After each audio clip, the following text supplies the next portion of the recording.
Hello everyone, I hope you're all doing great today.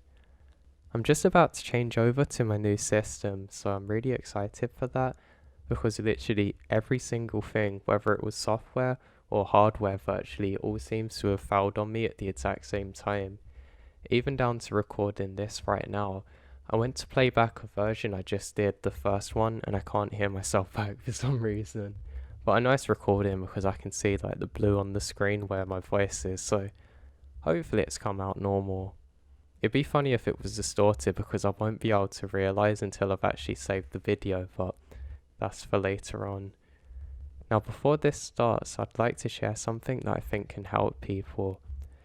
So when dealing with your own internal battles or mental illnesses, it can be an easy trap to fall into where you compare yourself to others and you might not understand why other people seem to not have anxiety but you do, and then it makes you feel bad. But you have to not care about what anybody else is doing and not make any comparisons to others.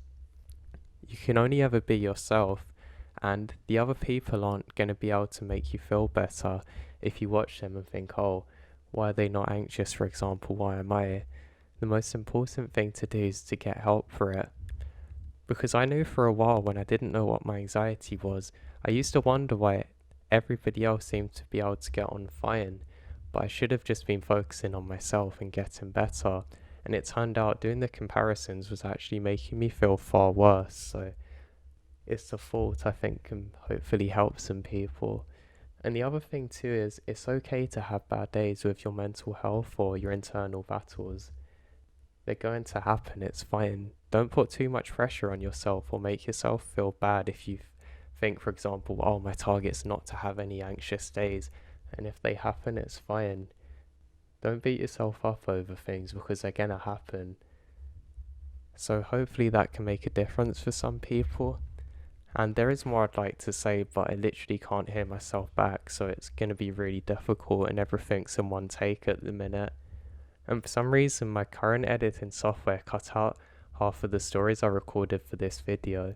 So what I've done is I've added the new stories that have actually survived my computer onto the last one as a confirmation. So if you haven't heard my previous video, then go ahead and watch all of this. If not, I'll put it in the timestamps in the bottom where you can stop listening if you only want to hear new ones. But of course, if you just want to listen to it all, then go for it. So I hope everybody's doing great and enjoys these stories. Take care, I'll speak to you all soon. Now I was very fortunate that my parents owned a property in a very beautiful area. We had miles of woodlands around us, and I don't know, I just fell in love with the place growing up. I actually still live very close to there today. It's only about half an hour away. Now during some summers, or preferably in the winter, I could actually go to the small property that they owned deep in the middle of nowhere.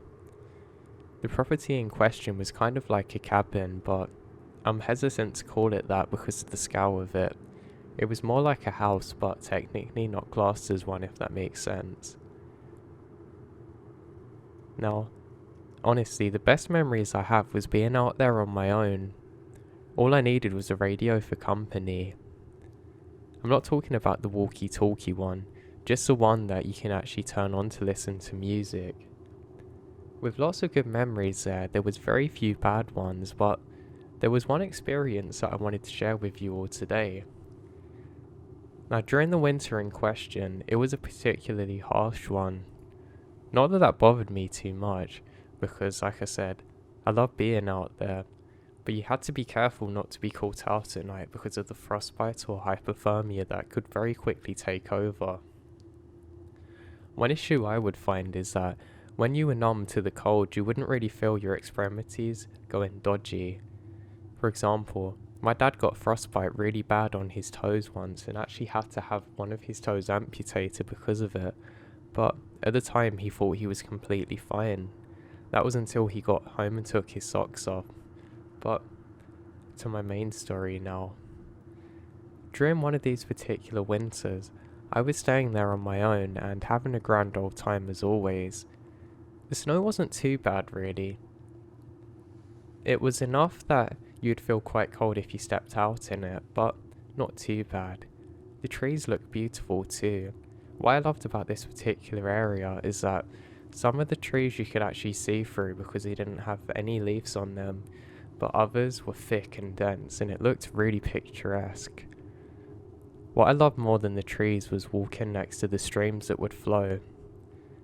Those were the ones that hadn't froze over yet. I don't know, I just thought it looked so beautiful. I honestly can't get over how nice winter is. So in this day in question, it's about midday heading towards the evening when I head out. I say evening because it got dark very quick, but it was only about 5 or so at the time. Now as I'm walking through the path that I would usually take, I've realised that nobody else has been here for a long time. I say that because there hasn't been much snowfall now, and there's no footprints other than my own. I look around and I just really think I'm so blessed to be able to live somewhere like this, which is truly beautiful and picturesque. Not a lot of people get to experience things like this as often as I do. There was some sunlight coming through the trees now, so I decided to put on my shades. A lot of people won't realise unless you live out here. Snow can actually be worse than a summer's day for your eyes, because when the snow is fresh set and not really disturbed or pure, it can reflect light massively and give you headaches. One of these headaches was coming on for me now. So, the shades go on and off I go. I'm following the stream now because I think it's truly beautiful. I enjoy my walk and decide I'm going to go off for about a couple of hours and just loop back round again.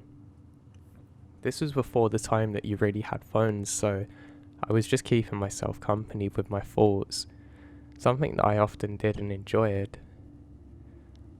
As I was walking, I had a strange feeling in my body, like I would suddenly become very warm. It's hard to describe, but it's almost like somebody turned up the thermometer inside my body too warm. I don't know, it kind of freaks me out, man. Like, it felt kind of like I was going to collapse almost, but not at the same time, if that makes sense. I decided I probably got too much on and slowed the pace a bit, because of course your heart rate is going to rise naturally the further you go. I continue through into a more dense part of the forest now.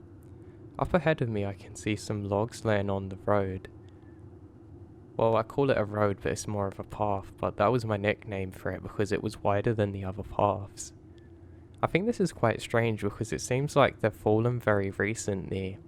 There actually isn't snow covering the bottom of them, which I think's really odd. It literally looks like something's come along, pushed one over and kept going. I look around to see if there's any tracks or anything because god, I really don't want to run into whatever this is. But there's nada. I continue forward and have to go across a log over the stream now. I'm very cautious of this and laughing because I fell in these before and it's very dangerous. It's not funny, but it kind of is to me. I don't know, I guess you make up your own fun on these adventures. I decide I should probably start looping back the other way now, but something was just drawing me into the forest even deeper. Now I can finally see some tracks next to me, and they look really strange. They're almost like giant hoofs, kind of like what a moose would make, but different I guess, and I know there was no moose in this area. It was odd, they just seemed to appear out of nowhere and disappear just like that. There was only about 6 of them, but I thought this was really strange. I thought, it's almost like a giant bird has gone and captured something that just appeared. I continue on my way and I notice there's a lot more trees that have been knocked over here. I actually get a little bit worried now because I know for a fact that they shouldn't be like this. And why is there no other signs of life? I decide not to worry too much and just pick up the pace a bit. I'm no longer worried about being too warm now and decide that I really just need to get back home. I look off to the side and I can see a tree that's collapsed. And this one's big. It almost looks like somebody's done it on purpose to live there. And I might be wrong, but I can see some very faint pinkish colour in the snow next to it. I'm convinced now there's been a large animal here, and as you can imagine, I don't want to be out here and have to fight whatever this is. I have a very small knife on me, but hey, that's not going to do much against some of the animals you get out here. I decide not to investigate the tree that's fallen and keep going. Now, I can't describe the feeling, but it was almost like I was stepping into a new, unmarked part of the forest that I was in but wasn't my own, if that makes sense. Almost like I've stepped into somebody else's world. The trees seemed much more intimidating now and larger than life almost. This is odd because I've lived out here my entire life and never really had this feeling before. I decide to stop for a second and there's silence. I mean, this is perfectly normal out here, but it just felt different this time. I look around again and there's some more tracks again in the snow. Just the same as before, strange hoof markings, but this time they're in a single file. I think this is odd because most animals actually have two pairs at the same time, and you can normally see the difference with this, but in this case you can't. I think this is really odd, laughing, thinking it's probably an animal that's only got one leg hopping along, because that's exactly what it looks like. Again, I think this is really bizarre, but I must go forward. I don't actually check the direction of these tracks too. I decide to do a light jog just to try and beat the sunlight, and as I'm doing so, I can hear a strange trailing sound off to the side of where I'm standing. I think this is really strange because, again, there was silence up until this point, but I decide to keep going further. Now, God, I was stupid. I'd been out here in the dark now, and if you've ever been in a forest before at night, it's pretty much impossible to navigate. Everything looks exactly the same, and snow can actually pick up and block in where you've come from, so it's not like you can follow your own tracks. Luckily for me, I actually know the direction I have to go in now, and kind of look back to where I was, knowing the direction I come from. Now, what I find really odd is that I can see my footprints, but accompanied by the hoofs again in a single file next to me. Now, I look behind me and I realise no animal's been tracking me, but it seems really odd. They're at the rough same depth as my own footprints, and for those of you who don't know what that means, basically there's not been any snowfall that's changed the depth between both of ours, so it must have occurred at roughly the same time, but nothing's here. I think maybe it's a hungry animal that thinks I have food I can leave for it. Well, I'm gonna treat it today. I have a protein bar in my pocket and I throw it off to the side. That was dumb. I go and pick it up and break it off more, throwing them in all directions. I don't know what animal this is, but I know for a fact that I don't want it to follow me. I feel a little more safe as I come back closer to where I know I can get back home. Just as I'm making my way forward, there's a strange knocking sound on the tree. It sounds very heavy, almost like it's too loud to be a person that's made the sound. I mean, even with a hammer, it's more like a powerful thud that doesn't make sense. I turn back and I see movement. I can't believe what I'm seeing though. A tree falls just maybe 20 feet from where I was standing. There was nothing around it to make it fall though. And then, a creaking sound, a snap, and a loud thud. This time I feel the ground vibrate next to me. What the hell was that? Another tree falls just next to me.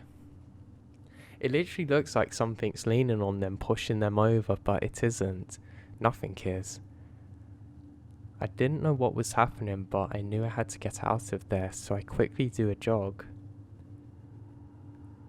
As I start jogging again, I realise that I need to look over my shoulder, but I'm too scared to, deciding I must press on for as far as possible, then stopping to look around. I eventually make it up to a really nice clearing, and I feel safe again.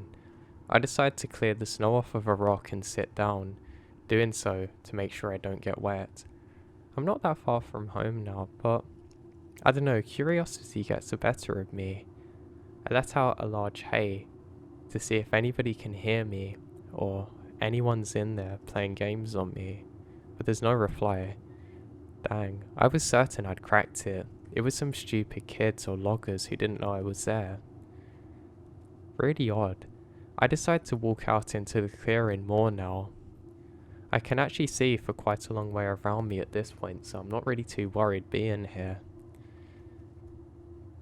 I hear it again though. That familiar sound of a tree falling. I say, God, what now?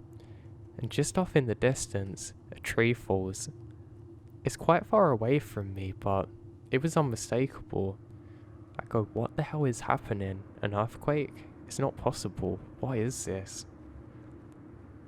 As I'm standing there, I hear the same again, this time very close to me.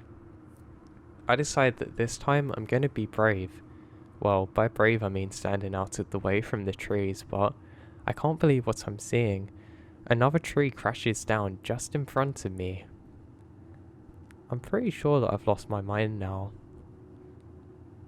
I look down and look at my hands, deciding to hit the back of my hand, see if I'm in a dream or not. Nope, I'm not. I can suddenly feel a piercing feeling though in the distance. I don't know exactly how to describe it, but something just feels really odd, and that's when I notice it. Just in the slight darkness of the forest, I can see eyes staring back at me. Now it really looks like a large animal crouching down, but something's different this time. The eyes are red. Not blood red, but just red. It's really strange. I've rubbed my eyes for a second and the thing was still there. No more trees are falling now, but something is very off.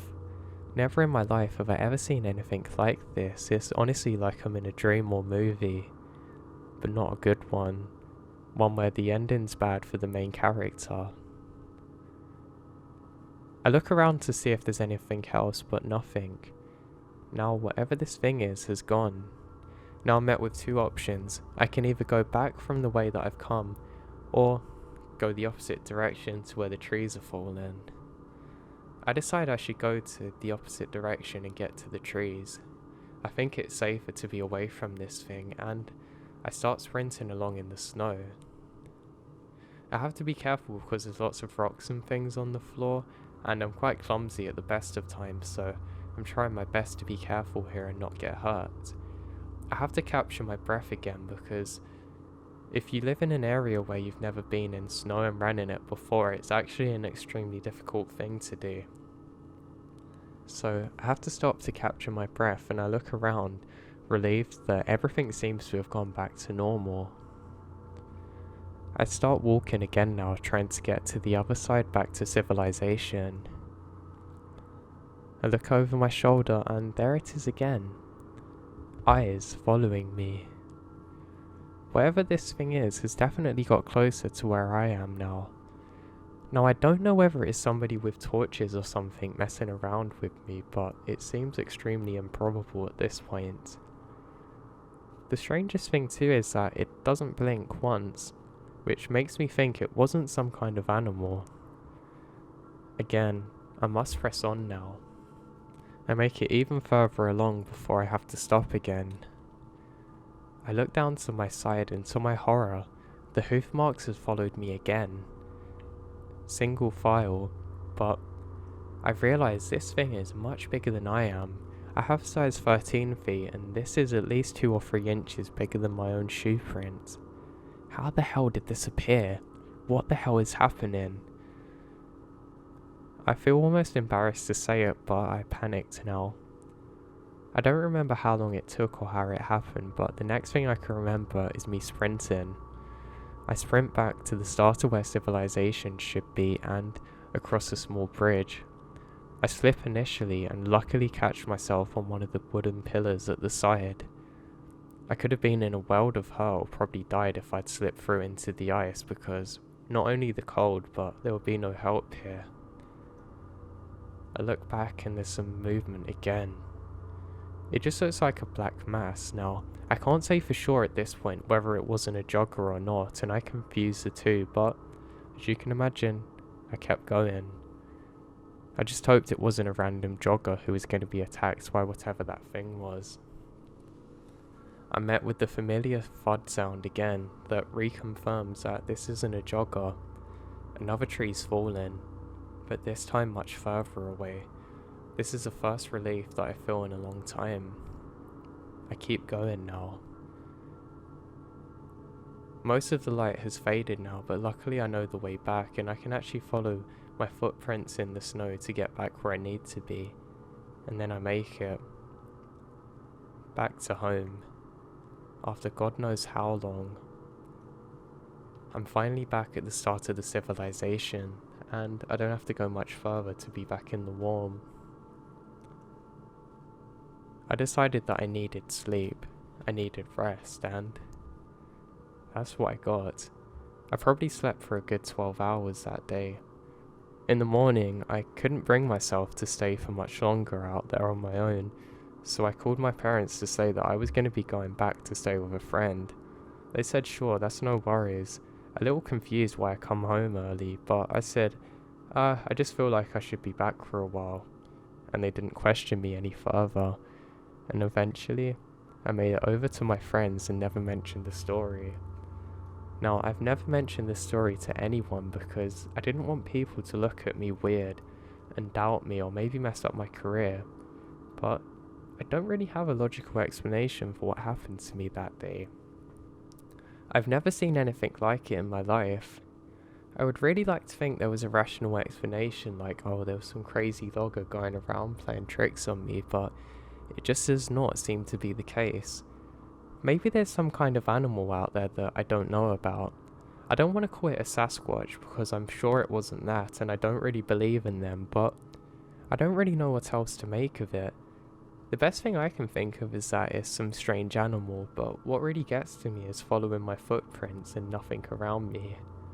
That makes it seem supernatural or paranormal, but it just can't be, surely.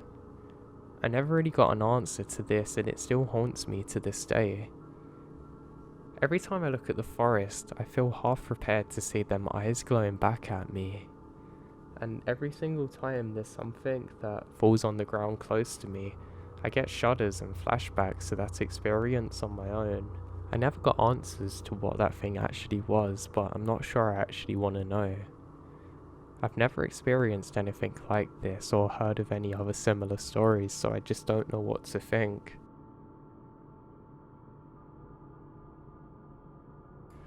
I decided to go hiking in Kekwa State Park. It's a place I'm extremely familiar with. The weather has been awful lately, so I haven't been kayaking. My time in the state park has been spent kayaking. I was the only person out there because the weather isn't great. I was on the orange trail maybe 2 miles in when all of a sudden I had the feeling of being watched. I have a sixth sense for this. I feel I'm being watched, and there's normally an 80% chance that I am actually being watched. I stopped and watched for a few seconds. As I started back, I suddenly saw quick-paced movements out in the brush maybe 50 yards away. Something was trying to avoid being seen. Weird. I continue. As I continue down the trail, I continue to feel watched. All of a sudden, I'm walking and hear a maniac laughing in the distance, maybe 20 feet to my left. Now, I was the only person around. I haven't seen anyone in the entire park. I'm very unsettled now, but decide quickly that I must move on and keep up the pace. I tried to put it out of my mind, thinking that I'm just imagining things. Maybe 2 minutes later, I hear the same maniacal laughter off in the distance to my left, but this time closer, and I've picked up the pace substantially. Less than a minute later, I hear the laughter right behind me. There's an enormous amount of rustling and noises coming from the brush. I realised whatever this was right behind me, and I ran. I didn't look back, I just ran. Something told me just run as far as you can now. Within a mile, I was sucking wind. I had every ounce of energy completely depleted for my escape. I ended up becoming too weak to run. I stopped for a rest, but I didn't want to get completely rushed, so I turned around facing the direction that I'd been running from and took a knee. I was starting to calm down, but I still didn't feel safe. I tell myself keep going. As I struggled to my feet, I spotted something in the brush, a dark leather warp. I unfolded it and found 3 extremely sharp knives, like butcher knives, the type you could use to stab someone with. They were fresh. You could tell they'd been dropped off, like, within the same day. I let out an audible yelp when I realised what was inside the sheath. All of a sudden, every ounce of fear came running back. My body was telling myself that I must be very afraid, but I knew I had to keep it moving and not freeze. I ended up running back to civilization. I didn't grab the knives because, well, it would add an immense amount of danger to the situation. I had the feeling of being watched until I was about half a mile from the trailhead. Something was out there. Something that I don't know. Now, I'm not really scared of people, so the fact that my body was telling me to be very afraid and keep moving shows something was very off.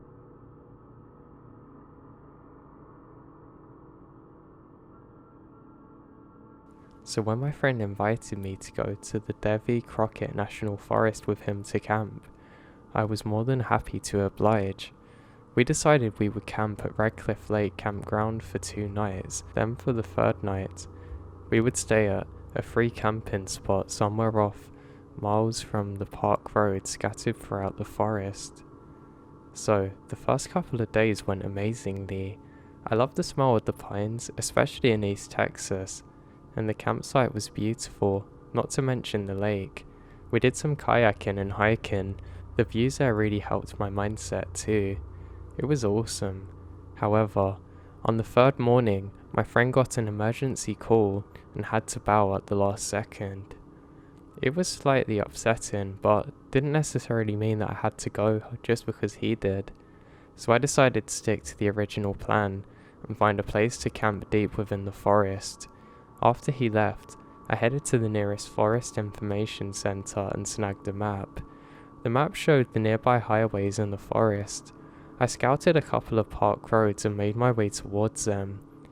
Another maybe 5 miles out of town, I find a park road, which is indicated by a numbered sign and is only a dirt road. I head down it and settle in for the adventure. The road wasn't very narrow, but it would have been a hassle to move 2 trucks around each other, which I didn't really encounter. I kept the map on my lap and followed the road with my fingers while also checking the road ahead for potholes. The woods got super dense around me and darker, and it all just kind of enveloped my truck. I don't know how many miles I travelled before I first came to another turnoff, but it was clear I was super deep in the woods. I travelled to where one of the campsites was supposed to be, which was a small loop. I turned down and to my surprise was met with a couple of trucks and RVs, all occupants outside cleaning guns or dressing deers. Now please don't come at me because I've never hunted, but it was hunting season, so I guess this wasn't too much of a surprise. For me though, this is highly off-putting, being with the weird looks I was getting, so I made the loop and continue on. Now I start to feel a little bit better, and drive a couple more miles and found very remote spots at the corner of the woods. I pulled over and set up the tent and a fire, bringing out a bottle of whiskey. I didn't have a great night and was burning some letters, so I got a little bit more messed up. So I ate food, put out the fire, headed into my tent and wind down. It didn't take me too long to fall asleep, and I sleep hard. I woke up at maybe 1 AM to the sound of footsteps circling around my campsite. Now I'm a pretty avid camper, so I just assume it was a critter checking out the human who decided to chill in his pad without asking, and I start to drift off again when I hear a cough. Now I instantly wake up. It was kind of weird, and I just laid there listening for footsteps as they approached my truck. Now luckily for me, I locked my truck, but heard the obvious sound of somebody trying the handle, then quietly shuffled over to the other side and trying the other handle. I had a spotlight that I brought with me, so I quietly unzipped the tent and pointed my light in the direction of the noise and shout out. I catch a brief glimpse of whoever it was in all camo sprinting off into the woods with no light. They took off, like, really, really quickly. I have no plans to follow them. I scan the brush with my light and can't see anything. I turned off my light to see, but there's not really anything. Instead I hear very loud crashing into the brush that got quieter and further away. So whoever it was ran into the dark woods with no light and all camo. Now while considering the map, I know that this person ran off into a direction that doesn't have any roads or amenities. So maybe he was on private property, I don't know, but I was very scared. I just collapsed into my tent and decided I have to move, shoving my tent into the back seat. I get out of there like a bat out of hell basically, and eventually get to the main roads and find my way back to my hometown. I want to go back sometimes, but with my friends and maybe a gun. But yeah, it wasn't a fun experience for me and definitely was one of the most frightening of my life.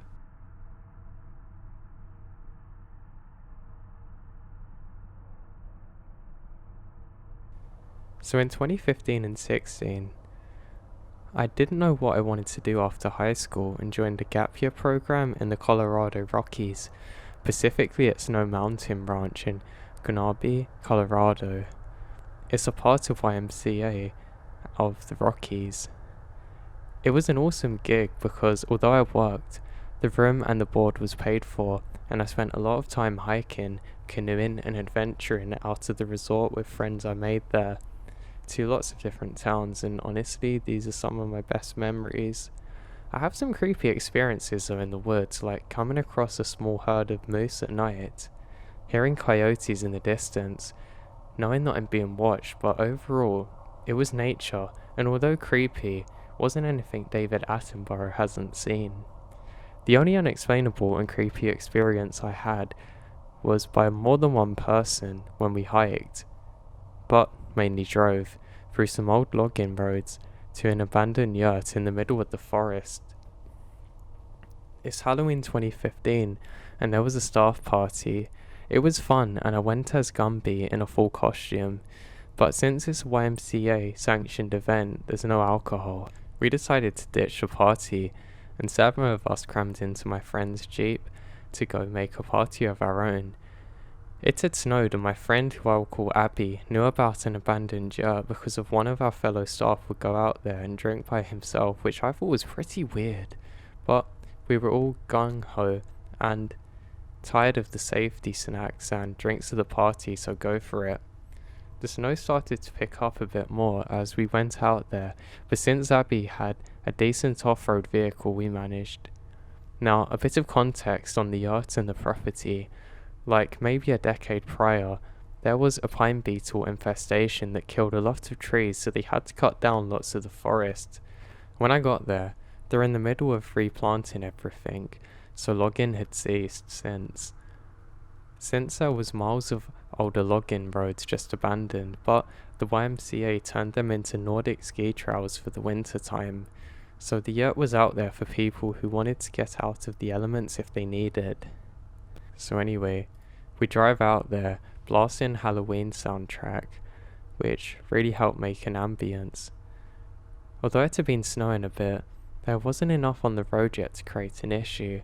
After about a 30-minute drive into the woods, we pulled off to the side where there was a locked gate, so obviously we jumped it.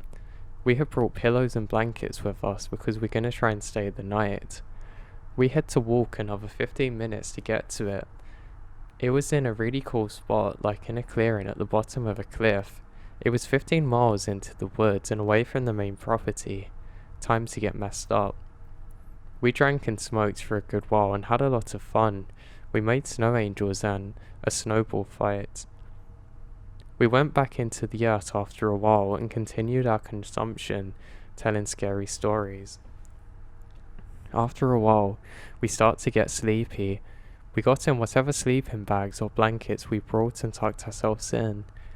Made a couple of jokes as we fell asleep to break the silence, but after a bit we knocked out. I woke up to Abby's boyfriend shaking me. He points to the window. There was a shadow there all of a sudden, and a loud bang like something threw itself into the side of the yurt. Everyone was up now.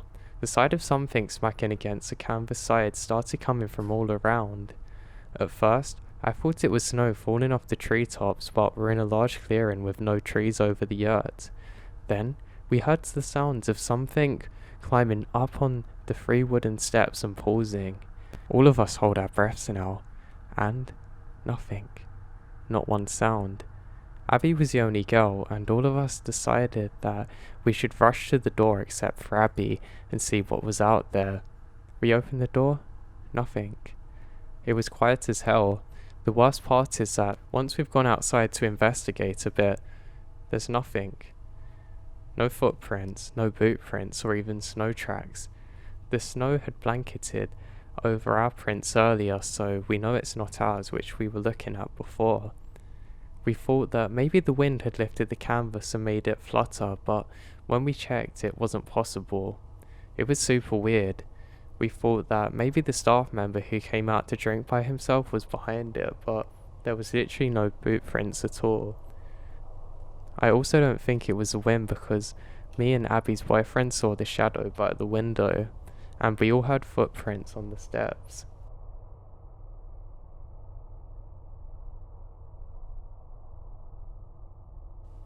Now this story takes place in the early spring of 2016. I was living in the Rocky Mountains in Colorado and come home to spend a bit of time with my high school friends. One of our favourite things to do was to camp together and hike, since we all had a heavy affinity for the outdoors. On this particular occasion, we decided to tent camp at a park on Lake Georgetown in Georgetown, Texas.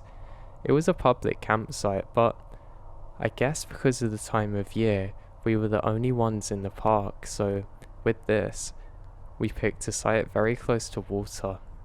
We had a fun night, have a fire going, and drink some mead. Used a hookah in the tent, which was actually a bad idea because coal fell off and burnt a hole through the bottom. And we spoke about random things that we're up to after we graduated. We ended the night by the fire, drinking and eating canned food. One by one, each of us left the fire and retired into the tent. Me and my best friend are the last ones in, since we were right up on the water. We filled up a bucket with lake water, separated the logs and doused the fire. We then both drunkenly meandered our way over to the tent. Now I've always had trouble sleeping. Even when I'm drinking, I tend to just hang around for a bit. So I just lay back, staring up at the stars through the screen ceiling. I'm not sure why I did fall asleep, but I managed to relatively quickly. I do remember waking up with a bright orange light. At first, I thought maybe it was a friend that went to grab something out of the truck, who was unlocking it, triggering the parking lights. But this orange light got bigger and moved too much to be stationary.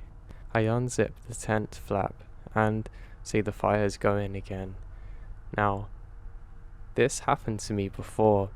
If you don't douse a fire enough, it can still reignite with enough oxygen, or depending if something was thrown in there, can burn for a while.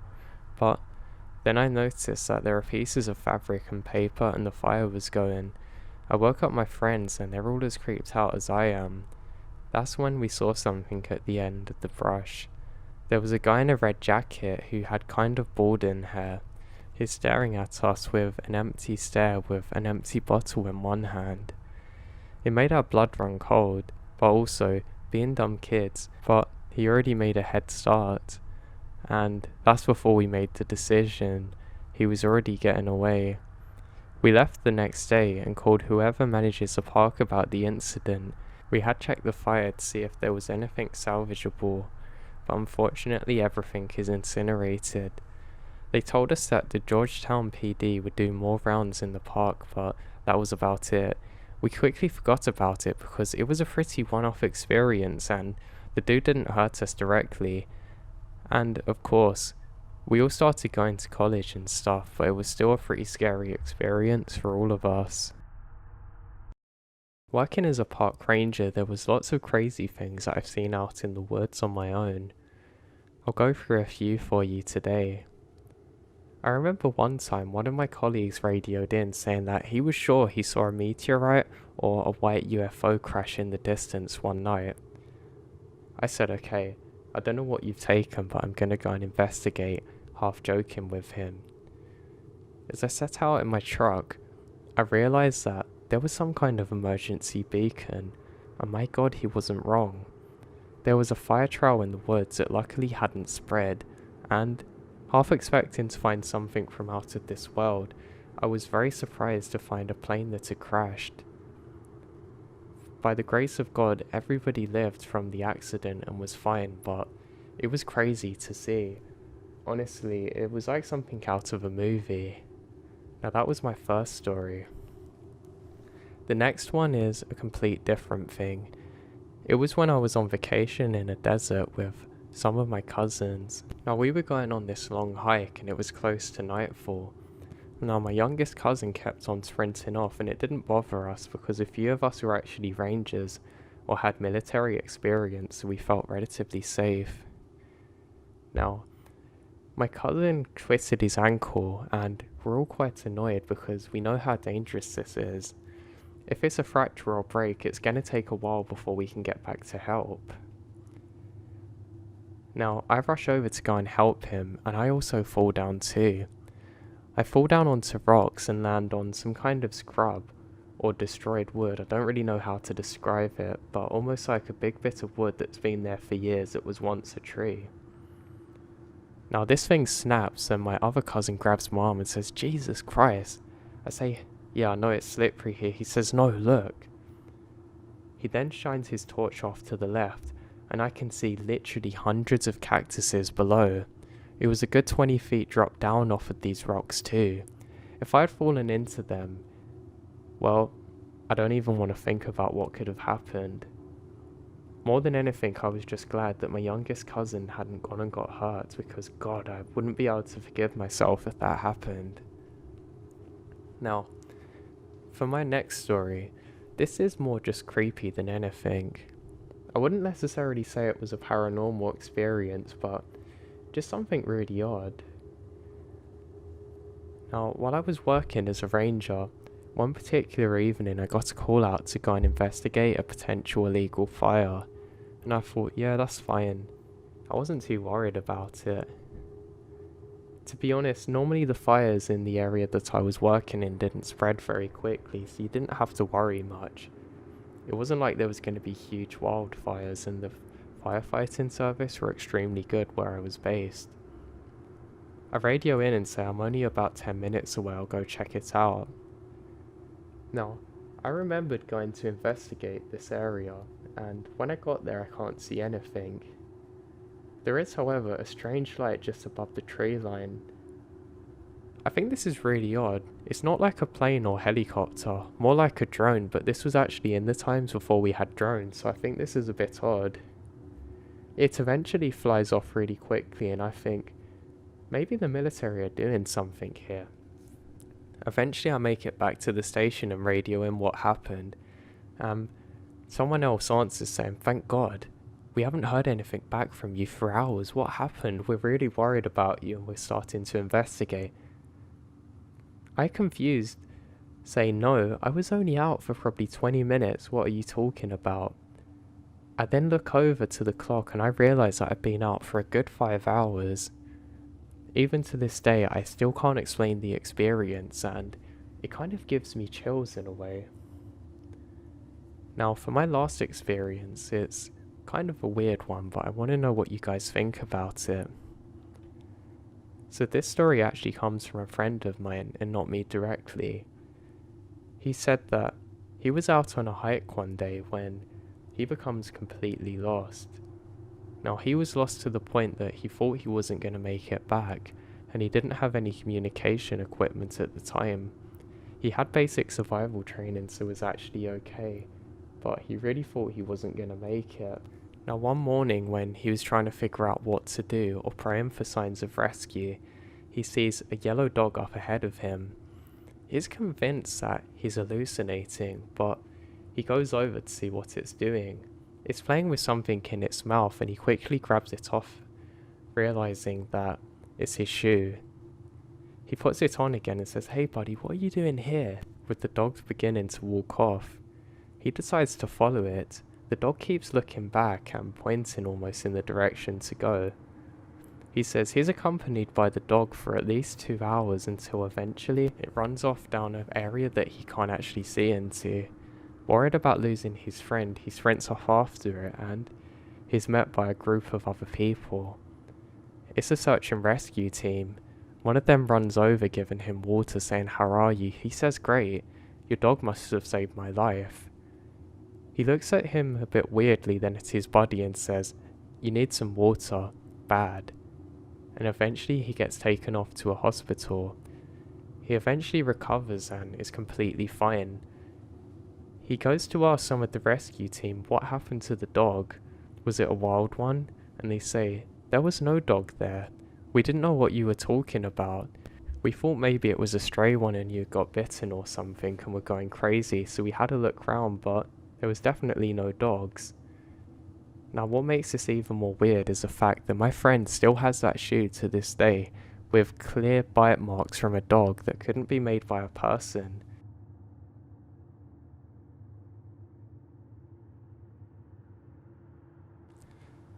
Now I'm very lucky where I live.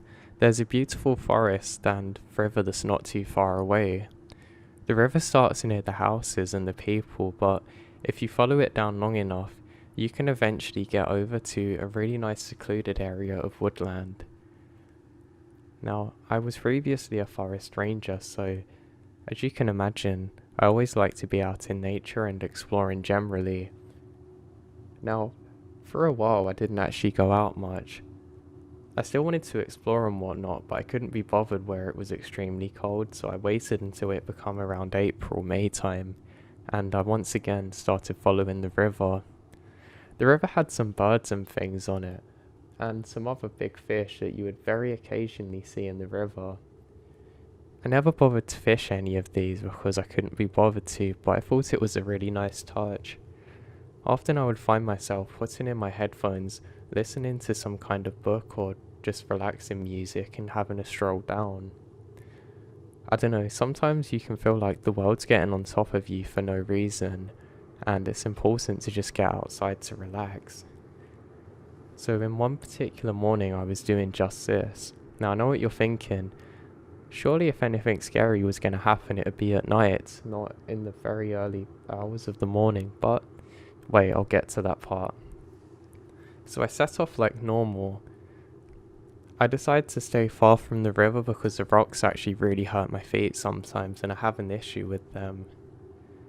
I say hello to one of my friends as I'm walking and I can see that he's just sitting by the rocks having a good time relaxing. People are good, but at this moment I need to get away just to clear my head up. It's still pretty warm at this time, though the weather's been very bipolar. I continue down until eventually I'm just out of sight of the other people. Now the area that I live in doesn't really have many people to begin with, so you don't have to go very far to be truly secluded or in what feels like the middle of nowhere, and often is. Now when I'm walking, I see a very large thing flying out of the corner of my eye. I just catch it before it goes off into the tree line, and I realise there's a very large bird there. It's strange because it looks all black and its beak looks very big. I think this is pretty strange because I've not really seen these before. It's hard to describe, but it's like a larger than life crow. I think this is odd and I continue onwards. I turn off my music for a while because I want to save my headphones and phone battery. I continue going and the forest gets a little bit darker, just because there's not much tree coverage. You have to be careful while you keep following this river though, because of course, the further you go in, the harder it is to get out, and I don't really want to be stuck out here alone. Now every so often, I hear this god-awful noise coming from the bird. I can't describe it other than just saying it's a horrifying sound.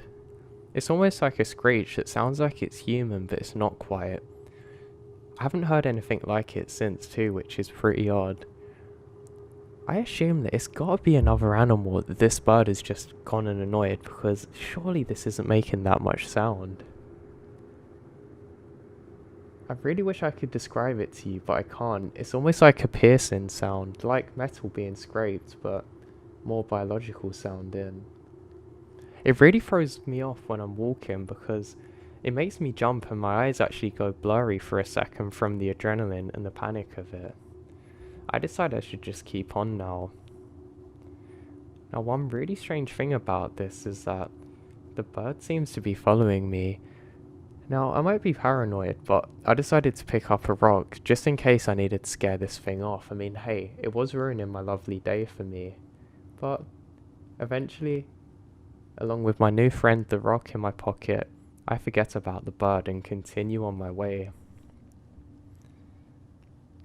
As I continue walking, I can see some strange markings on some of the trees. I think the children, or not really children, I guess teenagers or rebels, whatever you want to call them, have gone and put some weird red spray paint onto some of the trees. They're kind of like weird cross symbols, but not exactly. I know this hasn't been marked out by authorities because I know what that looks like from my previous experience of being a ranger. I make a mental note to maybe report this to the authorities so they can stop these stupid kids destroying the beautiful nature. God, I really hate things like that. I love nothing more than untouched nature. I hate when people don't realise the damage they're doing, and that if they do this over time, it's not going to look good. Plus, it's probably not very healthy for the trees, but I digress. I continue on to my walk until it's about midday. The sun's still nice and high in the sky, and I'm just sitting down to relax for a bit. I decide that I can't really be bothered to walk much further because my feet have started hurting from walking on the rocks close to the stream, and I want to get back to eat. I'm starting to get hungry. I have 2 small protein bars, but they aren't really doing it for some reason. As I'm sitting down, I realise that the hair on the back of my neck has stood up suddenly. I think maybe a mosquito's landed on me, and I actually slapped the back of my neck to try and kill it if there is. Nothing. I just slapped myself for no reason. I think that's a little odd. I suddenly noticed some movement again in the distance. Now, I can't make out exactly what it is, but whatever this is on the ground now, and I know for a fact it's not that bird. I think maybe there's some animal around. I'm not really in an area that has big bears or animals like that I have to be scared of, but you never know. If one of these things is hungry and injured or thinks I'm trying to get to its babies, I don't really want to be standing in its way. I decided I should pick up the pace and go a little further. It's starting to get cold too, which is annoying because I've only got my light jumper and shirt on. I originally had the jumper tied around my waist but quickly put it on. Now, as I continue on, I can't shake the feeling that something is just off. I was kind of triggered by the symbols, and that starts to race through my mind again. As I continue on, I stop suddenly and realise something looks off. I look off to the left, and I'm sure I can see somebody standing by a fire moving round. I look to the right just to make sure there's no other ones, and to my left again, and the person vanishes, but where they were standing is exactly the same. It looks a little odd because there's lots of foot tracks around, and they look recent.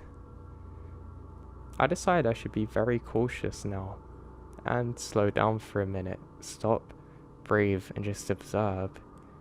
I definitely can't hear anything, and I decide that it's just my mind playing tricks on me.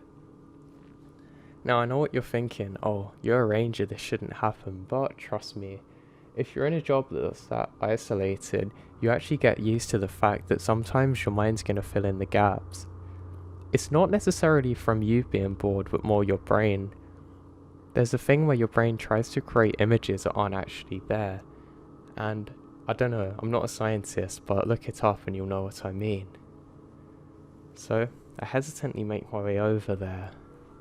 As I get there, I realise that the ground seems to have been burned recently by a fire.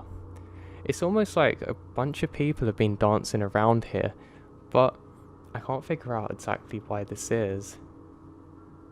I look around and there should be people here. The fire's only gone out recently, but there's no one.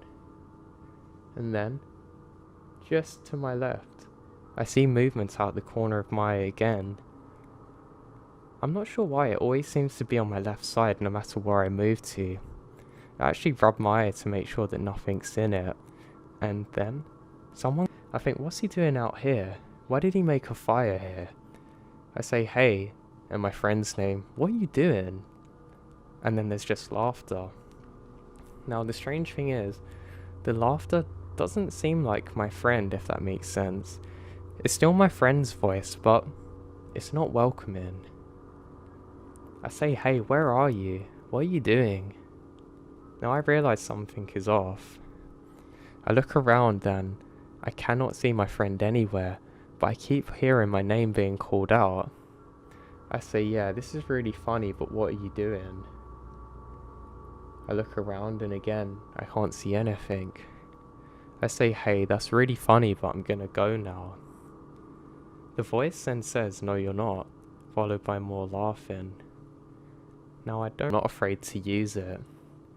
I turn around to leave and the large bird is there, just staring dead at me, almost like it's been waiting. I actually dropped the rock in fear. I didn't realise it at the time because of the adrenaline. It sounded almost like the laughter sounds were coming just from this bird. I pick up the rock again and start clapping, trying to make sounds for it to move, but it doesn't.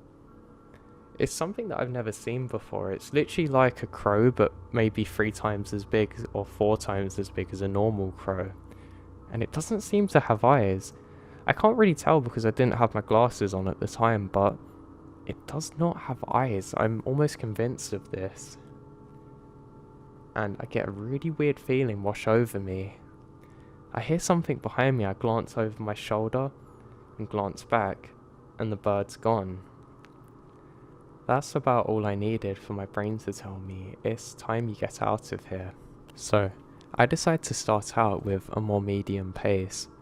I don't want to burn myself out, and my trainers told me that it's much better that you hike and you don't get injured than if you just sprint out of here. But this feels more urgent now. Now I'm a relatively big guy, I guess, or maybe medium, I don't know. But I know if I really launch a rock I can probably hurt something. So I have my rock in my hand ready to just attack. Now I decide something's definitely off, and I know it's not my buddy playing tricks on me. We used to mess around with each other in the ranger station some days, but never like this. I mean, this is ridiculous even for me. But if this was them playing tricks on me, I'd probably respect it and actually find it really funny, but I decide I have to get on. I think what's weirdest is that the bird's followed me so far. I'm not sure whether it's very injured and it wants to eat me when I'm dead like vultures do, but this isn't a vulture. I decide that I should probably get out of here as quick as possible, and great for me, the easiest way to get back is following the river. I've not really been this far into the forest too, so I decide that I can't really afford to get lost here, and it'll probably get quite cold at night and I'd struggle if I couldn't make a fire. I didn't have a lighter on me at the time, so I know this isn't really an option. Again, with my training I can actually make a fire, but I'm not gonna. So I continue going. I continue a mild pace for about 5 minutes before I have to stop because the rocks are really hurting my feet again. I stop for a few minutes and start laughing to myself, thinking, what was wrong with me? And there's a loud splash just to my left again. Why does this keep coming from my left, I say as I slap myself on the side of the head, just enough to try and wake myself up. And there's a large splash of water that just hits me. A large rock has just been thrown into the water next to me, and there's that stupid crow.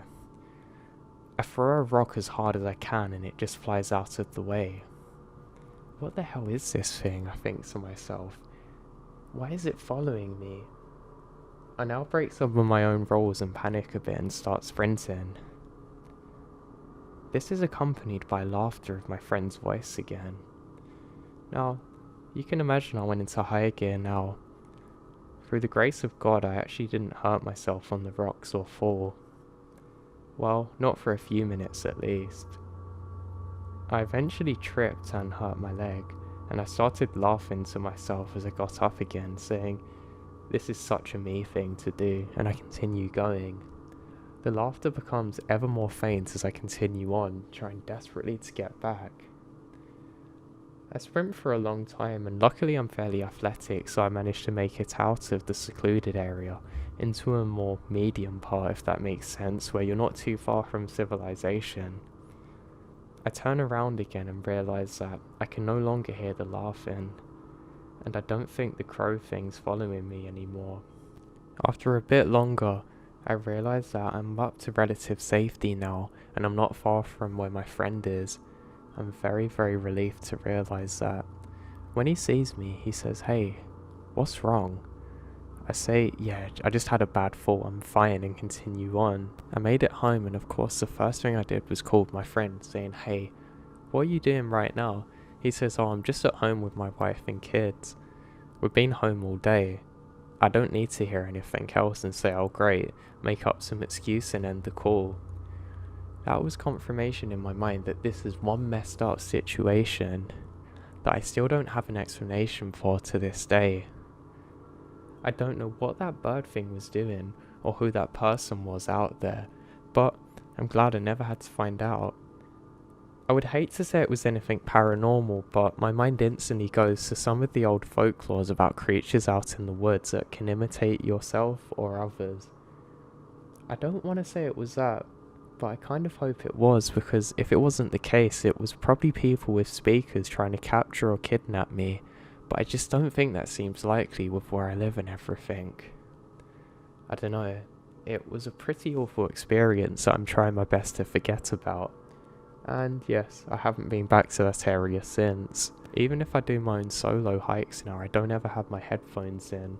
I'm always listening, expecting to hear that crow or my friend's laughter again.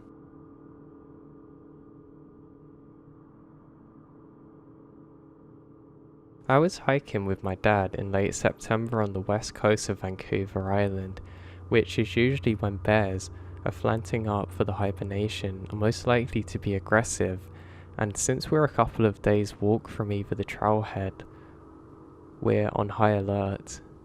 This is where we can only get medical attention, so we're far from safety. It had rained constantly, and we only had seen a single other hiker the whole time.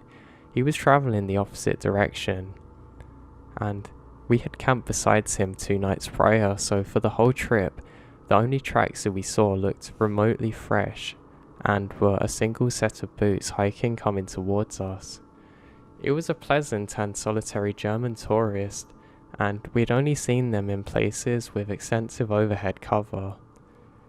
The other tracks were washed out and filled with rainwater due to the days and days of constant rain, and it was really making it hard to figure out where to go at times. We were approaching a blackberry patch between ridges and hugged a small creek and smelled what we thought was a particular stinky bear, and since the blackberries were on both sides of the trail, with it only being about 3 meters between them, we have our heads on a shrivel. There was no overhanging trees at this particular berry patch, and there were dozens of meters across, and they're probably 2 meters high. My dad told me to hurry through as quick as we can and made a comment about how smart it was that we have the bear bells on us, and how dangerous it is to startle a feeding bear. He was a couple of meters ahead of me when I looked down and see a footprint. Now, it looked like an unshoed human footprint, except it's probably 2 inches wider and at least 2 inches longer than mine, and I have size 14 feet. There's also dermal ridges and only a couple of inches or so of raindrops, so it had been there recently. I mean, the scariest thing about it was that there was no other prints whatsoever, so it just appeared suddenly almost. It was so startled, probably, but so was I. I looked around as much as I could before my dad lovingly told me, "Hurry up," and that was the only track that there wasn't now a small puddle in. So before you discount it as double stepping bear prints, where a bear's gone back before. There's no way it could have crossed that 3 meter distance without leaving more prints. Say what you want about black bears. They're not peaceful or graceful. There are also no grizzly bears here too, and there's no cougar that could have done this. It was also not a hoax too, because we would have definitely seen a person there, and to be interacting with the bears was dangerous to say the least. Now it's pretty weird though. We eventually managed to make it out of there without too much happening, but I don't really believe in Sasquatches, but I don't know what to believe. The more my dad explained it to me, it couldn't have really been a bear, so I don't really know what to think. And on top of that, the smell there was one of the worst things I've ever smelled in my life. I will never forget the image of the raindrops hitting the fresh tracks as I stared in disbelief.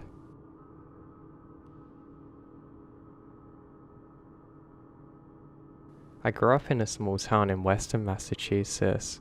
It was a sleepy little community, and not much happened in the way of excitement, but this weekend we were going camping. It was a Memorial Day weekend, and it just turned 11. When we got to the campground and got set up, we were mainly by ourselves, and we only saw a few other families along the trail on the way to our campsite, and it was really peaceful. And after a long day of setting up and getting situated, I'm ready to crash out on my tent. Help me, help, oh God, I hear. I woke up like an alarm had gone off, and I can hear this woman screaming at the top of her lungs. She came running into our campsite and was in absolute hysterics with fear. My parents approached her to ask if she was hurt and offered her help.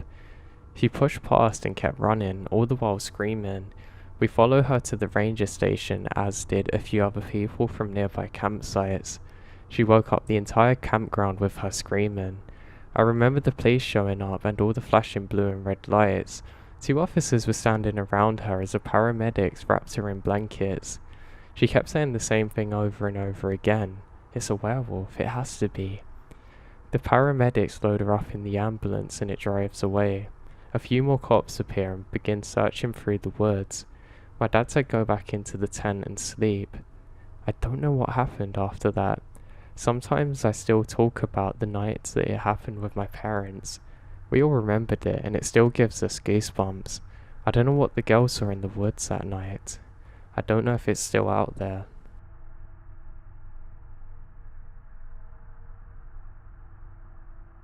So this story takes place in southeast Texas, within 100 miles of Houston.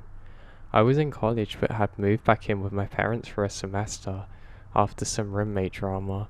My parents live out in the country, miles outside of town with some acreage.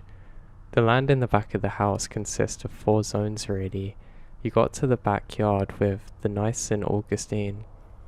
The back, which is a section of woods my parents cleared of underbrush and kept a fairly well-maintained area. The back, which is a clearing that we used to go back to and do bonfires and parties in high school, and then the woods. After high school, my parents kind of gave up on keeping back the brush and weeds and anything except for their nice section of backyard. So imagine a big backyard fenced by a wall of tall weeds and large trees that goes back for a while, then a giant field of weeds, transitioning into soil and dense woods and some oak and pine wood. I also had this dog that my parents let me keep outside. They had a big chain-link dog who lived in there since my parents had no permitting fencing besides some barbed wire at the very back of the property, and this dog wasn't really the kind to stay in one area. It was a fact that she was so aggressive to other dogs, always going after them and acting tough. I sometimes worried she'd go out and get some of the chickens. She was about 60 pounds too.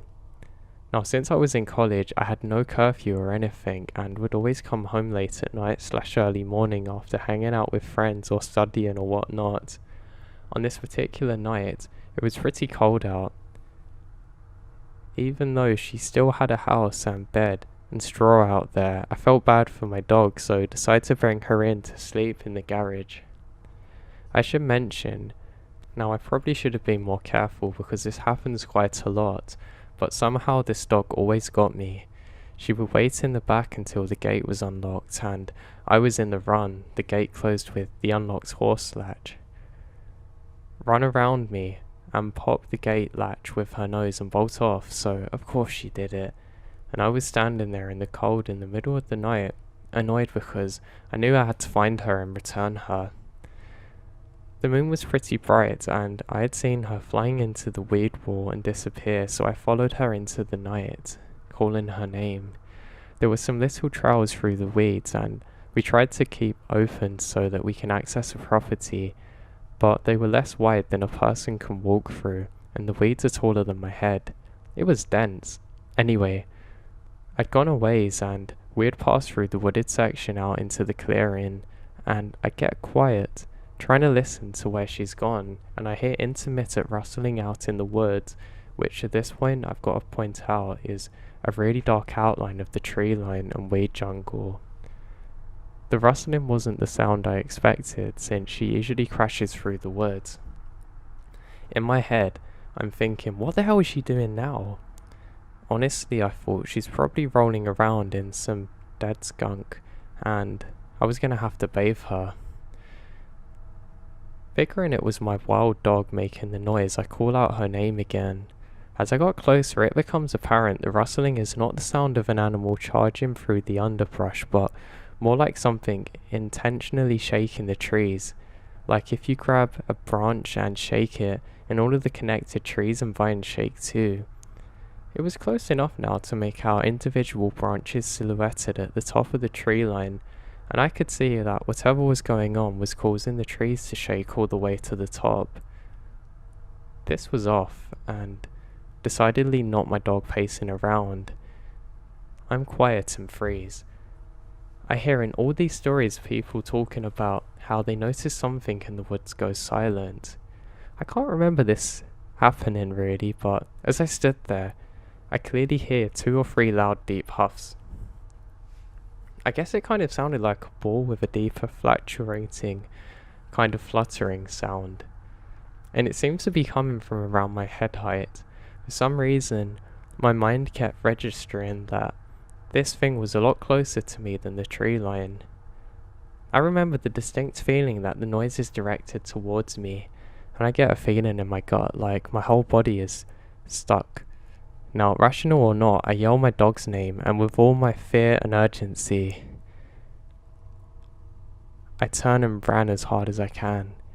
Either my dog heard my tone and got scared, or she was scared of whatever was in the tree line, because as soon as I crash through the weeds, she comes off on my left like a bullet. When I got to the open garage, she was trying to get in, desperately jumping. I closed the garage and put her in the kennel and went to bed. I don't know what it was, and at the time I convinced myself it was one of those hog sealers that you hear about on the news. I've been around plenty of cattle and have never heard one make a noise like that. Not saying it could have been something dodgy, but it just doesn't seem right. This was like 10 years ago, so I'll never know for sure, but I'm trying to think real hard of what it could have been in terms of a logical explanation.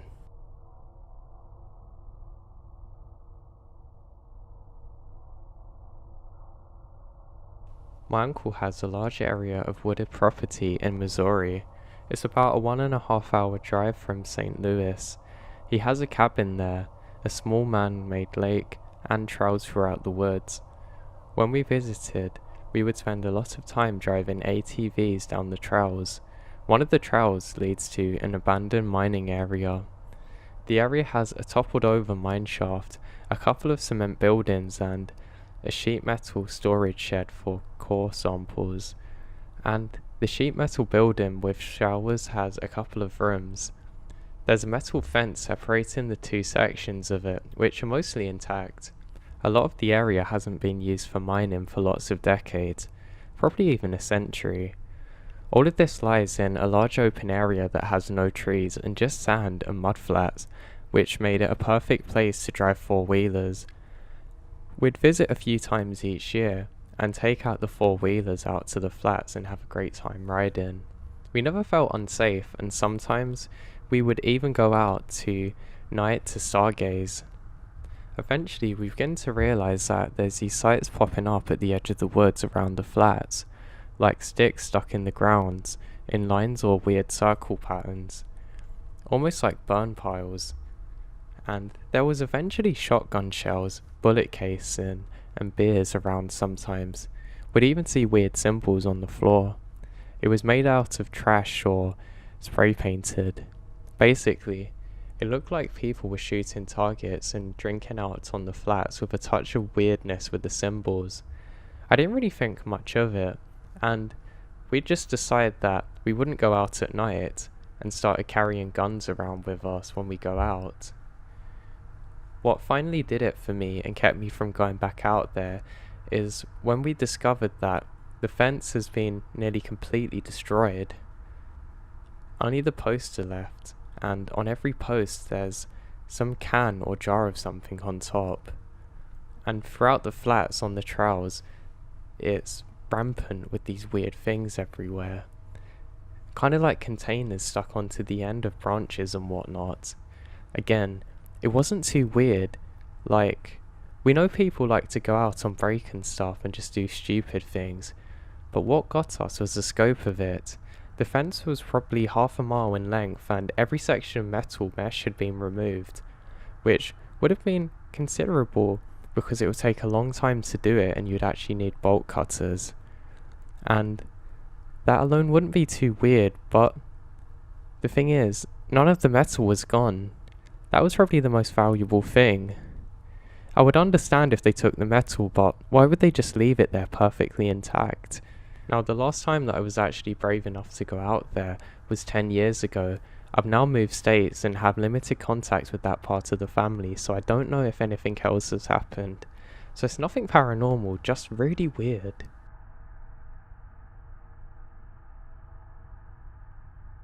My husband and I always love to go camping. We live in CA and set aside 2 weeks every summer for a camping trip where we can get away and disconnect from the real world. Normally, we hit Death Valley for some backcountry adventures for a few days, then heading off into the mountains for some fishing. On the way back home, we usually stop for one last hurrah in Eastern Sierra. On this particular trip, my husband, myself, and our German Shepherd, Ginger, are going. We ended up finding a lake to swim in for the day, and when we got tired, decided to find a spot to camp. We were both pretty familiar with that area, and knew that there was a free campground about 12 miles up the mountain. I never liked the Pacific campground because it was very cold at night at that elevation, even in the summer, but whatever. It was free and we had plenty of firewood. We pulled into the campground and there was only one tent pitched, but we didn't see any people at all. In fact, the whole evening there was not a single other person in sight. I loved it. It's really nice when it's empty and it feels primitive and nice and remote, so it was rare even to see a car driving past. After we got set up, the beer was flowing very freely. We were pretty trashed and hung out for a bit, cooked dinner over a campfire and hit the sack. My dog husband and I were all asleep and awoken by an ungodly scream in the middle of night. One of us grabbed the phone to see what time it was, and then my husband gets his gun, told me to stay there, and went out to see what was going on. Of course I want to peek out, and there was one guy standing right in front of the other tent that was set up across the stream, looking at the sky and just screaming. It was a horrific scream, loud and terrifying, normally just like something that would prompt a phone call to the police, but due to the area's remoteness, the cell signal is non-existent. My husband didn't want to go over there for obvious reasons, so he came back to the tent, and I don't think any of us slept a wink the rest of the night. The next morning we packed up and left as soon as we could. That same tent was still there, but again, no one in sight. We actually drove past there a couple of days later, out of curiosity, and the tent was still pitched in the same spot. There were no other campers there. This is about 10 years ago, and when we visited the area frequently, this was about 10 years ago, and we still visit the area frequently, since we now have a cabin about 20 miles from the campground. When we take a drive up the mountain and past that campground, The scream is always the first thing we think about and wonder what was happening.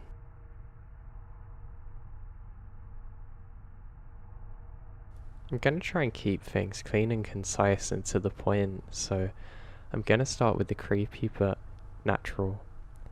I've been a hunter since I was like 13, maybe earlier, so I don't really remember, but being out in the woods since I was young means that I get to see or hear things that I can normally ensure that I wouldn't see in the cities.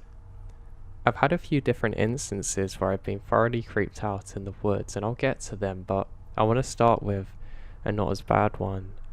So the guy who owns the land that we hunt on decided it was going to be a good idea to store some of the equipment on his land, one of which is a styrofoam float.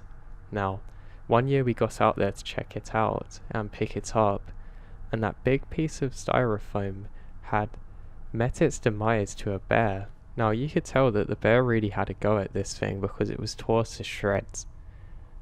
Now, it almost looks like a bomb had gone off next to it. It makes you kind of worried about what bears are actually capable of. But anyway, now to the first real story. I was stalked by a cougar a few years back. When we had a deeper opener, I liked walking through the roads occasionally, and one of the first things I noticed this year is that I could have taken a picture of a set of tracks, really big tracks. I wish I did. The cat was obviously stalking over other animals in the area, but me being me, I decided that I shouldn't be scared of that, and it's probably more scared of me, but sure enough I jinxed myself. I attempt to do a deer push through some of the real thick brush to try and jump up and scare a deer, and get it to move through towards the other hunters in my party. I'm going to get to that soon, and I'm moving through the woods, yet I can hear something moving behind me. Every time I would stop, the noise would stop. I eventually got nerved, especially with the forest being quiet, and I decided that I'm going to get attacked by something that's found me. It's probably better if I'm facing it. So I turn around and walk straight back the way I came from and raise my weapon. When I began retreating back to where I come from, directly towards whatever it was making the sounds, I see a tan flash of fur and a long tail low to the ground turn around and run away from me.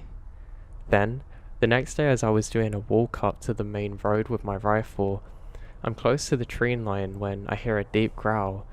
Immediately to my right, I turn my rifle to see the face of the cougar at my stomach level because it was raised up on the ground and towards the dirt.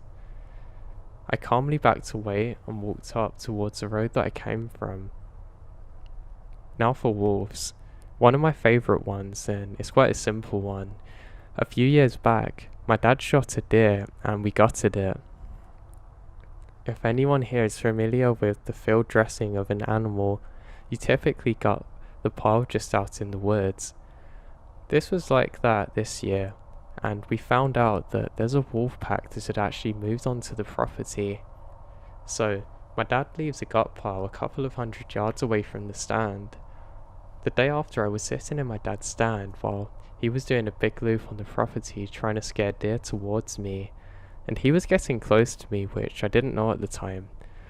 I was sitting in the stand and I heard a kind of wolf yelp from the gut pile. I texted my dad and told him he better hurry up because there's a wolf pack between us. Sure enough, by the time he made it back to me, he also heard the same thing, and it was within less than 100 yards away now.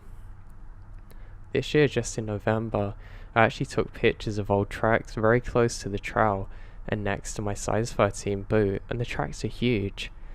I know there's one set of 4 that are walking together. I took a picture of the biggest tracks and I found out the wolf's probably 200 pounds or more, so it's definitely something you don't want to encounter out there. Now, for the one that sticks with me, this is the one that I want you guys to hear. Somewhere around 2006 or 7 when I was a late teen, I was at my grandpa's cabin and with my grandparents and my cousin. This was the last summer in northern Wisconsin, Danbury to be specific. The incident happened in midday when the sun was high in the sky and it was pretty warm out. My cousins and I decided that We were playing some airsoft and I was wearing camouflage and decided that I would have a better chance of not being seen this way and being able to ambush him by going into the woods, which was about an acre attached to where the cabins are off to, though it was really an acre that my grandparents owned. Now there were trails cut through and a big entrance which splits into a Y and loops around. This was used as a short ATV trail. Now while we're battling with the airsoft guns, we continue all the way up into the trail about halfway. We were still both winded and at the top of the hill next to a clearing in the woods when I decided to mess with my cousin and shush him and say we're being watched. Now mind you, I intended this as a joke, but we both got quiet. I realised the woods were dead quiet, like you could hear a pin drop. I could only hear my own breathing and immediately feel like we're being watched, so I look in the directions all around us and try and figure out where this thing's coming from, scanning from edge to edge, and look into a clearing that goes down to a hill and a watering hole or pond or something. We're sure we're gonna see animals there. I scan left to right, then back and halfway on the right, really trying to focus on what was going on. That's when it came into focus, when I saw teeth. Teeth in the mouth of what looked like a wolf panting, except it's very tall. I mean, it's probably like to my stomach or chest height and I'm 6'4". As I was taking in these details in a short amount of time, I realised the thing is staring at us, maybe even more at my cousin who's smaller than me. And I also realised that this wolf was not on all fours but crouching on its back legs against a tree, with its arms wrapped around the tree. That's right next to its arm. And this thing's almost holding its arms out to us with its long claws.